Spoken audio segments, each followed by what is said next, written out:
നമസ്കാരം. പ്രധാന വാർത്തകൾ.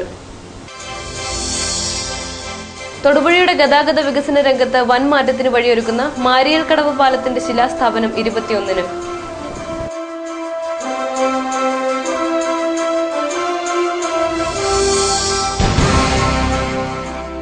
മറ്റൊരു ദേശീയ വായനാ ദിനം കൂടി കടന്നു പോകുമ്പോഴും തൊടുപുഴ മുനിസിപ്പൽ ലൈബ്രറി പരാധീനതകൾക്ക് നടുവിൽ.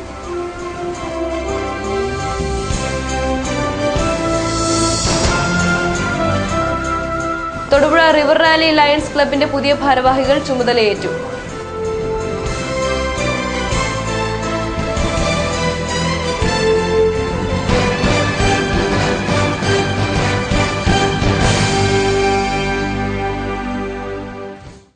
തൊടുപുഴയുടെ ഗതാഗത വികസന രംഗത്ത് വൻ മാറ്റത്തിന് വഴിയൊരുക്കുന്ന മാരിയൽക്കടവ് പാലത്തിന്റെ ശിലാസ്ഥാപനം 21-ന് വൈകിട്ട് 6-ന് നടക്കും. കാഞ്ഞിരമറ്റം ഉമാമഹേശ്വര ഹാളിൽ ചേരുന്ന ചടങ്ങിൽ മന്ത്രി പി ജെ ജോസഫ് ശിലാസ്ഥാപന കർമ്മം നിർവഹിക്കും. പി ടി തോമസ് MP അധ്യക്ഷത വഹിക്കും. Municipal chairman T J Joseph, മറ്റ് ജനപ്രതിനിധികൾ തുടങ്ങിയവർ പങ്കെടുക്കും. ചടങ്ങ് വൻ വിജയമാക്കി മാറ്റുന്നതിനുള്ള തയ്യാറെടുപ്പുകൾ നടന്നു കഴിഞ്ഞതായി പാലം നിർമ്മാണ സഹായ സമിതി ഭാരവാഹികളായ Mariyal Krishnan Nair, KN Sukumaran, municipal councillor TS Rajan തുടങ്ങിയവർ വാർത്താ സമ്മേളനത്തിൽ അറിയിച്ചു. മൂന്നാറിന്റെ പാലവും തൊഴിയുടെ പാലവും ചേർത്തുള്ള ഒരു ടെൻഡർ വന്നായിരുന്നു. ആ ടെൻഡറിൽ ചില നടപടികൾ അവിടെയുള്ള ചില വീട്ടുകാർ 3-5 വീട്ടുകാർ അതിന് ഒരു ഒബ്ജക്ഷൻ പറഞ്ഞു. അപ്പോൾ ഹൈക്കോടതി അത് കേൾക്കണമെന്ന് ഡിപ്പാർട്ട്മെന്റിനോട് പറഞ്ഞു. അങ്ങനെ കേട്ടു. അപ്പോൾ ആ അലൈൻമെന്റ് നിശ്ചയിച്ചതിൽ ഒരു തരത്തിലുള്ള പാർട്ടീഷനോ അല്ലെങ്കിൽ ഫേവറോ ഉണ്ടായിട്ടില്ല. അത് തന്നെയാണ് ഏറ്റവും ഉചിതമായ സ്ഥലം. കാരണം ഇതിൽ ഒളമറ്റം സൈഡിൽ മാരിയൽക്കലിങ്ക് പ്രദേശത്ത് നിന്നും കടത്ത് ഉണ്ടായിരുന്ന അവിടം വരേക്കും റോഡുണ്ട്. അതിൽ യാതൊരു തരത്തിലുള്ള ഒരു മാറ്റവും ആവശ്യമില്ല, നഷ്ടവും ഉണ്ടാകുന്നില്ല, മറ്റേ ബദൽ സംവിധാനങ്ങളിലൊന്നും പ്രശ്നം വരുന്നില്ല. ഇപ്രാവശ്യം ഇങ്ങേവശത്ത് ആണെങ്കിലും നിലവിലുള്ള ആളുകൾക്ക് ദോഷമില്ലാത്ത രൂപത്തിൽ ഒരു ചെറിയ വിസ്താരം കുറവാണെങ്കിൽ പോലും അങ്ങനെ ചെയ്തുകൊണ്ട് ഒരു ഏകദേശം ഒരു 100-150 അടി അമ്പലക്കടവിലേക്ക് പോകുന്നതിന്റെ താഴെയാണ് ഇങ്ങനെ, അല്ലാതെ നേരെ സ്ട്രൈറ്റ് ആയിട്ട് ചെയ്യാൻ കഴിയാത്തത് കൊണ്ട് 100 മീറ്റർ വിസിബിലിറ്റി വേണം ഈ പാലത്തിന്റെ 2 അപ്രോച്ച് സ്ഥലങ്ങളിലും എന്ന് വെച്ചുകൊണ്ട് ആ ഒബ്ജക്ഷൻസ് ഒക്കെ ക്ലിയർ ചെയ്തുകൊണ്ട് ഇപ്പോൾ ടെൻഡർ നടപടിയായി. ആദ്യത്തെ ടെൻഡർ അപ്പം അത് വീണ്ടും ഒരു വേണ്ടത്ര നല്ലൊരു കോൺട്രാക്ടർ അല്ല അതിന് റെസ്പോണ്ട് ചെയ്തത്, അത് കൊടുത്തില്ല. രണ്ടാമത്തെ മേരിവാദയെ കൊണ്ട് പറയിപ്പിച്ചു. കാരണം അവരുടെ ഒരു കൺസ്ട്രക്ഷൻ KSRTC ഇവിടെ നടക്കുന്നുമുണ്ട്. അപ്പോൾ വളരെ വേഗത്തിൽ തന്നെ 18 മാസത്തെ കാലയളവിലാണ് ദർഖാസ്ത് പറഞ്ഞിട്ടുള്ളത്. എങ്കിലും അതിന് വേഗത്തിൽ തന്നെ നമുക്ക് പണി തീർക്കും. മറ്റൊരു ദേശീയ വായനാ ദിനം കൂടി കടന്നു പോകുമ്പോഴും പരാധീനതകൾക്ക് നടുവിലാണ് തൊടുപുഴ മുനിസിപ്പൽ ലൈബ്രറി. 3/4 നൂറ്റാണ്ടോളം പഴക്കമുള്ള ലൈബ്രറിക്ക് കാലാകാലങ്ങളിൽ അനുവദിക്കപ്പെടുന്ന പുസ്തകങ്ങൾ എടുത്തുവെക്കാൻ പോലും സ്ഥലമില്ല. ലൈബ്രറി നവീകരണം സംബന്ധിച്ച ചർച്ചകൾക്ക് പതിറ്റാണ്ടുകളുടെ പഴക്കമുണ്ടെങ്കിലും കാര്യമായ നടപടികൾ ഇതുവരെ ഉണ്ടായിട്ടില്ല. മറ്റൊരു വായനാ ദിനം കൂടി കടന്നു പോകുമ്പോൾ തൊടുപുഴയിലെ അക്ഷരപ്രേമികളുടെ ആസ്ഥാനമായ മുനിസിപ്പൽ ലൈബ്രറി പരാധീനതകളുടെ നടുവിലാണ്. 75 വർഷത്തിലേറെ പഴക്കമുള്ള ലൈബ്രറിക്ക് കാലാനുസൃതമായ യാതൊരു മാറ്റവും വരുത്തിയിട്ടില്ല. 800 അംഗങ്ങളുള്ള ലൈബ്രറിക്ക് ഉള്ളത് പരിമിതമായ സൗകര്യങ്ങൾ മാത്രമുള്ള റീഡിംഗ് റൂമാണ്. പകൽ വെളിച്ചം പോലും കടന്നു വരാത്ത ഇരുണ്ട ഒരു മുറിയാണ് ഇവിടുത്തെ റീഡിംഗ് റൂം. വൈദ്യുതി മുടങ്ങിയാൽ വായനയും മുടങ്ങും. സ്ഥലസൗകര്യം വളരെ പരിമിതമാണ്. ഇവിടെ പലപ്പോഴും വരുമ്പോൾ ആവശ്യത്തിന് സീറ്റുകൾ കാണാറില്ല. മാസികകളൊക്കെ പേപ്പറുണ്ടെങ്കിലും ഇരിക്കാനുള്ള ഇരിപ്പിടം പലപ്പോഴും കിട്ടാനില്ലാത്തൊരവസ്ഥയുണ്ട്. ഇപ്പം ഇരിക്കാനും വരെ ഈയിടെ തന്നെ ഇപ്പോൾ ഈ അലമാരിയും കിലമാരിയൊക്കെ കൊണ്ടുവച്ച് ഇത് നന്നാക്കും എന്ന് പറഞ്ഞുകൊണ്ടല്ലാതെ ഒരു പണിയും നടക്കണില്ല. ഇവിടെ പേപ്പറുകൾ വളരെ കുറവ്, മാസികയില്ല. നമ്മൾ പിന്നെ മെമ്പറല്ലാത്തതുകൊണ്ട് പുസ്തകമൊന്നും എടുക്കണില്ല. ഞങ്ങളിവിടെ ഇത് കണക്ക് വർഷങ്ങളായിട്ട് വായിക്കാൻ. 19,000 പുസ്തകങ്ങളാണ് ലൈബ്രറിക്ക് സ്വന്തമായുള്ളത്. കൂടാതെ 10,000 പുസ്തകങ്ങൾ വയ്ക്കാൻ സ്ഥലമില്ലാത്തതിനാൽ കെട്ടുകളിൽ തന്നെ ഇരിക്കുകയാണ്. ഇവിടെ സ്റ്റഡിയുണ്ട്, പിന്നെ ഗവേഷണത്തിൻ്റെ ഇതുണ്ട്, പിന്നെ ജനറൽ നോളജ്, പിന്നെ മറ്റ് ആനുകാലികമായ പ്രസിദ്ധമായ പുസ്തകങ്ങളുണ്ട്. മുനിസിപ്പാലിറ്റിയുടെ പരിധിക്കുള്ളവർക്ക് മാത്രമേ ഇവിടെ അംഗത്വം കൊടുക്കാറുള്ളൂ. ഇവിടെ മഴ പെയ്ത് കഴിഞ്ഞാൽ അല്പം പ്രയാസമാണ്. ഫ്രണ്ട് വശത്ത് നിന്ന് കയറി വരുമ്പോഴത്തേക്ക് ചെളി പിടിച്ച് കിടക്കുന്നുണ്ട്. പിന്നെ അവിടെ അല്പം ചോർച്ചയൊക്കെ ഉണ്ട്. ഇവിടെ കണക്കിൽ 20,000 അടുത്ത് പുസ്തകങ്ങളുണ്ട്. പക്ഷേ പുതിയ പുസ്തകങ്ങൾ വരുമ്പോഴത്തേക്ക് റാക്കി വയ്ക്കാനോ ബാക്കിയുള്ള സ്ഥലമില്ല. ഒരു പുതിയ ലൈബ്രറിയിലേക്ക് മാറ്റുമെന്ന് പറയുന്നു. അതിനുവേണ്ടി ഞങ്ങൾ കാത്തിരിക്കുകയാണ്. ചെറുകിട സ്ഥാപനങ്ങൾ പോലും കമ്പ്യൂട്ടർവൽക്കരിച്ചെങ്കിലും മുനിസിപ്പൽ ലൈബ്രറിയിൽ കാര്യങ്ങൾ 75 വർഷം മുമ്പിലത്തെ രീതിയിൽ തന്നെ ആണ്.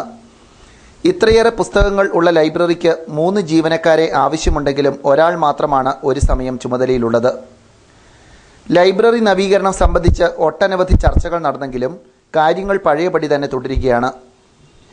വിജ്ഞാനത്തിൻ്റെ കേന്ദ്രമായ ഒരു ഗ്രന്ഥശാലയാണ് അതിവേഗം വളരുന്ന നഗരത്തിൽ ഒരു പരിഗണനയും കിട്ടാതെ അവഗണിക്കപ്പെടുന്നത്. മലയാളി വിഭവങ്ങളുടെ പ്രധാന രുചിക്കൂട്ടായ ഉള്ളിക്ക് ചരിത്രത്തിലെ ഏറ്റവും വലിയ വിലക്കയറ്റം 94 രൂപയാണ് ഇന്നത്തെ വില. വിലക്കയറ്റം മൂലം സാധാരണക്കാരന് ഉള്ളി വാങ്ങാൻ കഴിയാതായപ്പോൾ ആന്ധ്ര ഉള്ളി എന്ന താരതമ്യേന വിലക്കുറവുള്ള കുഞ്ഞൻ സവാള വിപണി കീഴടക്കിയിരിക്കുകയാണ്.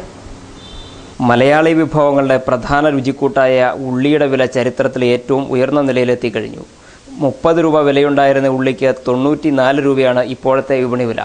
ഉൽപാദന മാന്ദ്യം മൂലം ഉള്ളിവില വർദ്ധിച്ചതോടെ മുൻപ് 1 കിലോ ഉള്ളി വരെ വാങ്ങിയിരുന്നവർ ഇപ്പോൾ 1/2 കിലോയും 1/4 കിലോയുമാണ് വാങ്ങുന്നത്.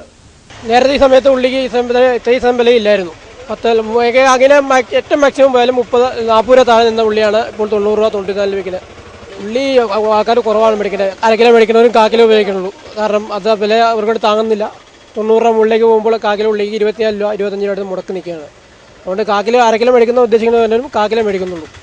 ഉള്ളിക്ക് തീവിലയായതോടെ പകരക്കാരനായി എത്തിയിരിക്കുന്നത് ആന്ധ്ര ഉള്ളി എന്ന കുഞ്ഞൻ സവോളയാണ്.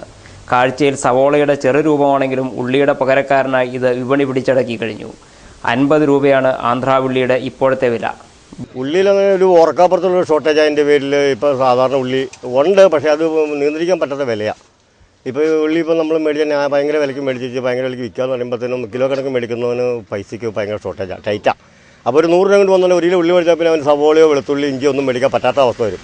അപ്പോൾ അതിൻ്റെ പേരിൽ പിന്നെ 1/4 കിലോ ഉണ്ടായാൽ പിന്നെ 3 ദിവസം പിന്നെയും 1/4 കിലോ മേടിക്കേണ്ടി വരും. അപ്പോൾ ഒരു 1 കിലോയിൽ ഒരു 30 രൂപ 40 രൂപ വില വ്യത്യാസമുള്ളൊരു ഉള്ളി ഈ ആന്ധ്ര ഉള്ളി എന്ന് പറയുന്ന സാധനം എടുത്ത് വെക്കും എന്ന് വെക്കും. പക്ഷേ ഇതിനാരും പരാതിയൊന്നും പറയാറൊന്നുമില്ല കേട്ടോ. കൊണ്ടുപോയൊരു മോശമാണ്, ഇയാൾ എന്നെ പറ്റിച്ചു എന്നൊന്നും ആരും പറയാറൊന്നുമില്ല. കൊണ്ടുപോകുന്നത് നമ്മളൊരു സുഹൃത്തിന് നമ്മൾ സ്ഥിരമായിട്ട് വന്നിരിക്കുന്ന കസ്റ്റമറിന് നമുക്ക് ധൈര്യമായിട്ടും കൊടുത്തുവിടാം. കൊടുത്തു വിട്ടാൽ തന്നെയും കുഴപ്പമില്ലായിരുന്നു. മറ്റേ സാധാരണ ഉള്ളിയുടെ ഒരു ടേസ്റ്റും ഇതും കിട്ടുന്നില്ല എന്ന് മാത്രമേ ഉള്ളൂ എന്ന് പറയാറുണ്ട്. പച്ചക്കറിക്കടകളിൽ ആന്ധ്ര ഉള്ളി വൻതോതിൽ എത്തിയിട്ടുണ്ട്. ഉള്ളിവില ഈ നിരക്കിൽ തുടരുന്നിടത്തോളം കാലം ആന്ധ്ര ഉള്ളി തന്നെയായിരിക്കും സാധാരണക്കാരുടെ ആശ്രയം. തൊടുപുഴ റിവർ വാലി ലയൺസ് ക്ലബിന്റെ പുതിയ ഭാരവാഹികൾ ചുമതലയേറ്റു. Doctor CC Menon president, NN Sanal secretary, PM Manoj treasurer എന്നിവരാണ് പുതിയ ഭാരവാഹികൾ. മുൻ district governor doctor Binoy Mathai സ്ഥാനാരോഹണ ചടങ്ങിന് നേതൃത്വം നൽകി. മന്ത്രി PJ ജോസഫ് സർവീസ് പ്രോജക്റ്റുകൾ ഉദ്ഘാടനം ചെയ്തു. But today I see that probably there are more ladies in attendance today than we have the Lions, and that definitely is a great sign for the future of Lionism itself, I think. No doubt about that. And I have a special regard for the President, Lion Vincent, who has been associating with me during the past year for the Lions, for the dialysis project that the district is running through the charitable foundation at Collegiate Medical College. So he had sponsored 2 patients, I think, through the Lions Club of Thottupuza River Valley, and I thank him for those efforts that he took for that regard also. I understand that a new team is going to take charge today, and it's going to be a new, fresh start. ഒരു പുതിയ ലയണിസ്റ്റിക് ഇയറിന്റെ ആരംഭം നമ്മളെല്ലാം വളരെ ആകാംക്ഷയോടുകൂടി നോക്കിയിരിക്കുന്ന ഒരു സന്ദർഭമാണ്. കാരണം എപ്പോഴും ഒരു പുതിയ പുലരി, ഒരു പുതിയ ദിവസം ആരംഭിക്കുമ്പോൾ ഒരുപാട് പ്രതീക്ഷകൾ നമ്മുടെ എല്ലാവരുടെയും മനസ്സിലുണ്ട്. കാഞ്ഞാർ ശ്രീ ചിത്ര LP സ്കൂളിലെ മുഴുവൻ കുട്ടികൾക്കും കാഞ്ഞാർ ജനമൈത്രി പോലീസ് സ്റ്റേഷൻ ആഭിമുഖ്യത്തിൽ സ്കൂൾ ബാഗുകൾ വിതരണം ചെയ്തു. SI പ്രമോദ് ചടങ്ങ് ഉദ്ഘാടനം ചെയ്തു. Grade SI Rajan, senior CPO Shajahan, panchayat അംഗങ്ങളായ PA വേലുക്കുട്ടൻ, ടോമി വാളുകുളം തുടങ്ങിയവർ പ്രസംഗിച്ചു.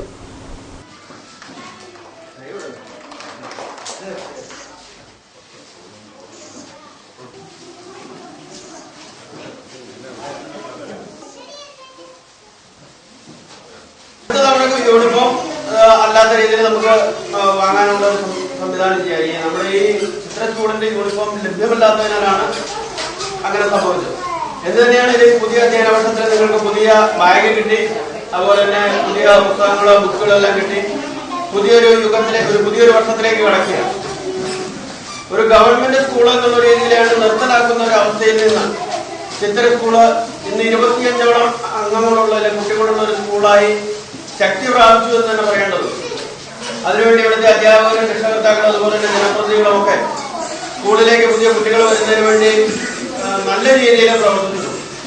അടുത്ത തവണ ഇതിലേറെ കുട്ടികൾ ഇപ്പോൾ ഇംഗ്ലീഷ് മീഡിയം എന്നുള്ള രീതിയിൽ ഗവൺമെന്റിന്റെ അംഗീകാരം ഇല്ലെങ്കിൽ പോലും ഇവിടുത്തെ ടീച്ചേഴ്സ് അവരുടെ റിസ്കിൽ ഇംഗ്ലീഷ് കൂടി പഠിപ്പിക്കുന്ന ഒരു സംവിധാനം നമ്മുടെ സ്കൂളിൽ കൊണ്ടുവന്നുള്ളത് എന്നത് ഏറ്റവും അഭിനന്ദനം അറിയിക്കുന്നത്. ജില്ലാ ഹോമിയോ ആശുപത്രിയുടെയും യൂത്ത് ഫ്രണ്ട് എം വെള്ളിയാമറ്റം മണ്ഡലം കമ്മിറ്റിയുടെയും ആഭിമുഖ്യത്തിൽ സൗജന്യ ഡെങ്കിപ്പനി പരിശോധനയും ഹോമിയോ പ്രതിരോധ മരുന്ന് വിതരണവും നടന്നു. യൂത്ത് ഫ്രണ്ട് സംസ്ഥാന ജനറൽ സെക്രട്ടറി എം മോനിച്ചൻ ഉദ്ഘാടനം ചെയ്തു. ജസ്റ്റിൻ ചെമ്പകത്തിനാൽ അധ്യക്ഷനായിരുന്നു. NB വർക്കി നിരപ്പൽ, ജോസി വേളാച്ചേരി തുടങ്ങിയവർ പങ്കെടുത്തു. ഏറ്റവും കൂടുതൽ തൊടുപുഴ താലൂക്കിൽ വെള്ളിയാമറ്റം പഞ്ചായത്തിലെ പന്നിമറ്റം, കുറുവാക്കയം, അതുപോലെ വെള്ളിയാമറ്റം പ്രദേശങ്ങളാണ് ഡെങ്കിപ്പനി റിപ്പോർട്ട് ചെയ്തിട്ടുള്ള മേഖലകൾ. അത് കഴിഞ്ഞാൽ ആലക്കോട് പഞ്ചായത്താണ് ഇത്രയും രൂക്ഷമായ ഒരു അവസ്ഥ ഉള്ളത്. അപ്പൊ ആ ഒരു പ്രദേശത്ത് തുടർച്ചയായ പനി ഇങ്ങനെ വിട്ടുമാറാൻ സാഹചര്യം വന്നപ്പോൾ ഈ നിലയിലുള്ള സാമൂഹ്യ സന്നദ്ധ സംഘടനകൾ ഈ കാര്യത്തിൽ ഉണർന്ന് പ്രവർത്തിക്കുന്ന ഒരു സാഹചര്യമാണ് ഇപ്പോൾ നമ്മൾ കണ്ടുവരുന്നത്. ഇന്ന് പേപ്പറെടുത്ത് നോക്കിയപ്പോഴാണ് ഞാൻ കണ്ടത് ഒരു 10ഓളം കേന്ദ്രങ്ങളിൽ തൊടുപുഴയുമായി ബന്ധപ്പെട്ട 10ഓളം കേന്ദ്രങ്ങളിൽ സൗജന്യ മരുന്ന് വിതരണം നടക്കുകയാണ്. ആലക്കോട് നാഗാർജുനയുടെ നേതൃത്വത്തിൽ ആയുർവേദ മരുന്ന് വിതരണം സൗജന്യമായി നടക്കുകയാണ്. അപ്പോൾ സംഘടനകൾക്കും അല്ലെങ്കിൽ ജനങ്ങൾക്കും എല്ലാം ബോധ്യപ്പെട്ടിരിക്കും ഇത് ഒരു ഗൗരവമായ പ്രശ്നം തന്നെയാണെന്നുള്ള നിലയിലുള്ള ഒരു വിഷയമായി മാറിയിരിക്കുകയാണ്. അതിനടിസ്ഥാനത്തിലാണ് നമുക്കറിയാം നാട്ടിലെ ഹോമിയോയുടെ മരുന്നിനെ സംബന്ധിച്ച് പ്രതിരോധ മരുന്ന് ജനങ്ങൾക്ക് ഏറെ സ്വീകാര്യമായ ഒന്നാണ്. അതിന് പുരോഗതിയാണ് ഇത്ര മഴ, രാവിലെ ഇത്രയും മഴയായിട്ടും ഞങ്ങൾ വരുന്നതിന് മുമ്പ് തന്നെ ഈ ഹാളിൽ ആളുകൾ എത്തിക്കഴിഞ്ഞിരിക്കുകയാണ്. അപ്പൊ അതൊരു വലിയ ഒരു വിശ്വാസം ഹോമിയോയുടെ പ്രതിരോധ മരുന്നിനെ സംബന്ധിച്ച് ജനങ്ങളുടെ ഇടയിലുണ്ട്. കഴിഞ്ഞ ചിക്കൻ ഗുനിയ പടർന്നു പിടിച്ച സമയത്ത് പത്തനംതിട്ട ജില്ലയിലും ആലപ്പുഴ ജില്ലയിലും ഇടുക്കി ജില്ലയിലുമെല്ലാം ഹോമിയോയുടെ പ്രതിരോധ മരുന്ന് വിതരണം ചെയ്തതിനു ശേഷമാണ് ആ രോഗത്തിന്റെ ഒരു പകർച്ച ഒരു പരിധി വരെ തടയുവാൻ സാധിച്ചത്. മികച്ച അംഗൻവാടി ടീച്ചർക്കുള്ള സംസ്ഥാന അവാർഡ് ഉറുമ്പിപ്പാലം 112ാം അംഗൻവാടിയിലെ TK അംബികാദേവിക്ക് ലഭിച്ചു. 7500 രൂപയാണ് അവാർഡ് തുക. നിർധന യുവാവ് കരൾമാറ്റ ശസ്ത്രക്രിയയ്ക്കായി കാരുണ്യമുള്ളവരുടെ സഹായം തേടുകയാണ്. കാഞ്ഞിരമറ്റം നിരപ്പേൽ മാത്യു തോമസ് എന്ന യുവാവാണ് കരൾമാറ്റ ശസ്ത്രക്രിയയ്ക്ക് സഹായം തേടുന്നത്. നിർധന കുടുംബാംഗമായ കാഞ്ഞിരമറ്റം നിരപ്പേൽ മാത്യു തോമസ് ആണ് കരൾമാറ്റിവെക്കൽ ശസ്ത്രക്രിയയ്ക്ക് വേണ്ടി കാരുണ്യമുള്ളവരുടെ സഹായം അഭ്യർത്ഥിക്കുന്നത്. 2 കൊല്ലത്തോളമായി കരൾ ചികിത്സയിലായിരുന്ന മാത്യുവിന്റെ രോഗം സമീപനാളിൽ മൂർച്ഛിക്കുകയായിരുന്നു. ഇനി കരൾ മാറ്റിവെക്കൽ മാത്രമാണ് ഏക പോംവഴിയെന്ന് ഡോക്ടർമാർ നിർദ്ദേശിച്ചിരിക്കുകയാണ്. ഏകദേശം 25 ലക്ഷത്തോളം രൂപ ചെലവ് വരും. നേരത്തെ മെഡിക്കൽ റെപ്രസെൻറ്റേറ്റീവ് ആയിരുന്ന മാത്യു ഇപ്പോൾ ജോലിയൊന്നും ചെയ്യാൻ കഴിയാത്ത സ്ഥിതിയിലാണ്.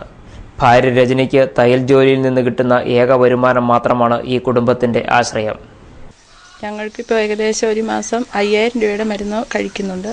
ഞാനിപ്പോൾ തയ്യൽ ജോലി ചെയ്താണ് ഞങ്ങളുടെ കുടുംബം നടന്നു പോകുന്നത്. എൻ്റെ ജോലിയിൽ നിന്നും പിന്നെ എൻ്റെ വീട്ടുകാരും എല്ലാവരും കൂടെ സഹായിച്ചാണ് ഇത്രയും നാളും ഞങ്ങൾ ചികിത്സ നടത്തിക്കൊണ്ടിരുന്നത്. ഇനിയിപ്പം അതിനുള്ള വരുന്ന ചികിത്സയ്ക്കുള്ള സാമ്പത്തിക ശേഷി ഞങ്ങൾക്കില്ല. ഞങ്ങളുടെ റെസിഡൻറ്റ് അസോസിയേഷൻകാർ അതിനായിട്ട് സജീവമായിട്ട് രംഗത്തിറങ്ങിയിട്ടുണ്ട്. അവരിപ്പോൾ ഞങ്ങൾക്ക് എല്ലാ പിന്തുണയും നൽകിയിട്ടുണ്ട്. മാത്യുവിന്റെ ചികിത്സയ്ക്ക് ഇപ്പോൾ തന്നെ പ്രതിമാസം 10,000 രൂപയിലേറെ ചെലവ് വരും. വൃദ്ധ മാതാപിതാക്കളും 2 മക്കളും അടങ്ങിയ കുടുംബമാണ് ഇവരുടേത്. സ്വന്തമായി വീട് പോലുമില്ലാത്ത ഇവർ വാടക വീട്ടിലാണ് താമസം. സാന്ത്വനം റെസിഡൻസ് അസോസിയേഷന്റെയും വാർഡ് കൗൺസിലറുടെയും നേതൃത്വത്തിൽ ചികിത്സാ സഹായ നിധി രൂപീകരിക്കാൻ നടപടി സ്വീകരിച്ചു കഴിഞ്ഞു. State bank of India Thodupuzha ശാഖയിൽ രജനി മാത്യുവിന്റെ പേരിൽ അക്കൗണ്ട് ആരംഭിച്ചിട്ടുണ്ട്. ചികിത്സാ ചെലവ് താങ്ങാനാകാതെ കഷ്ടപ്പെടുന്ന ഇവരെ സഹായിക്കണമെന്ന് റെസിഡൻസ് അസോസിയേഷൻ രക്ഷാധികാരി K. Vijayan, ward councillor Sijimon എന്നിവർ അഭ്യർത്ഥിച്ചു. ഈ ചികിത്സയ്ക്ക് ആവശ്യമായ പണം കണ്ടെത്തുക എന്ന് പറഞ്ഞാൽ ചിന്തിക്കാൻ പോലും ആവാത്ത ഒരു സാമ്പത്തിക സ്ഥിതി അവരിലുണ്ടെന്നും വാടകയ്ക്കാണ് അവർ താമസിക്കുന്നതെന്നും ഇനി അവർക്ക് കുട്ടികളുടെ വിദ്യാഭ്യാസം മുന്നോട്ട് കൊണ്ടുപോകാനും ഇദ്ദേഹം ജോലി ചെയ്ത് ജീവിച്ചെങ്കിൽ മാത്രമേ സാധിക്കുകയുള്ളൂ എന്ന് മനസ്സിലായപ്പോൾ കരുണയുടെ നിഴൽ തീർച്ചയായിട്ടും ഈശ്വരൻ നമ്മളിലേക്ക് ചൊരിയും എന്ന വിശ്വാസത്തോടു കൂടി അദ്ദേഹത്തിൻ്റെ ജീവൻ രക്ഷിക്കുവാൻ ഞങ്ങൾ സാന്ത്വനം റെസിഡൻസിയിലുള്ള അതിൻ്റെ ഉത്തരവാദിത്തപ്പെട്ടവരും പ്രവർത്തകരും ആ വാർഡിലെ കൗൺസിലർ അടക്കം ഞങ്ങൾ നിങ്ങളുടെ അടുത്തേക്ക് പൊതുജനങ്ങളിലേക്ക് നിങ്ങളുടെ സഹായവും സാന്ത്വനവും ആഗ്രഹിച്ച് ഞങ്ങൾ എത്തുകയാണ്. ഇദ്ദേഹത്തിൻ്റെ ജീവൻ രക്ഷിക്കുവാൻ ഇതിനർഹമായ പിന്തുണ തന്ന് ഈ സാന്ത്വനം പരിപാടി വിജയിപ്പിക്കണം. അദ്ദേഹത്തിൻ്റെ ജീവൻ രക്ഷിക്കുവാൻ ഞങ്ങളോടൊപ്പം സഹകരിക്കണം. ഏകദേശം ഈ ലിവർ മാറ്റിവെക്കുന്നതിന് ഒരു 25 ലക്ഷത്തോളം രൂപ ഇപ്പോൾ ആവശ്യമാണ്.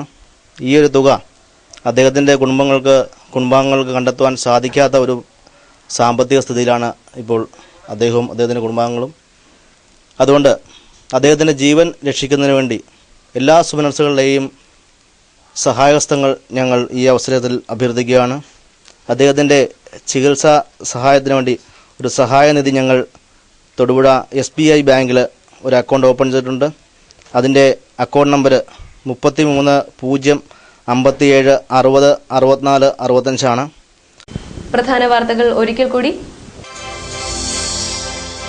തൊടുപുഴയുടെ ഗതാഗത വികസന രംഗത്ത് വൻ മാറ്റത്തിന് വഴിയൊരുക്കുന്ന മാരിയൽ കടവ് പാലത്തിന്റെ ശിലാസ്ഥാപനം 21-ന്.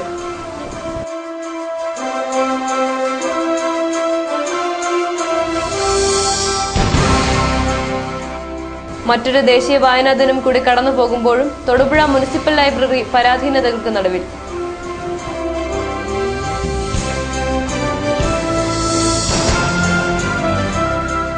തൊടുപുഴ റിവർ റാലി ലയൺസ് ക്ലബിന്റെ പുതിയ ഭാരവാഹികൾ ചുമതലയേറ്റു.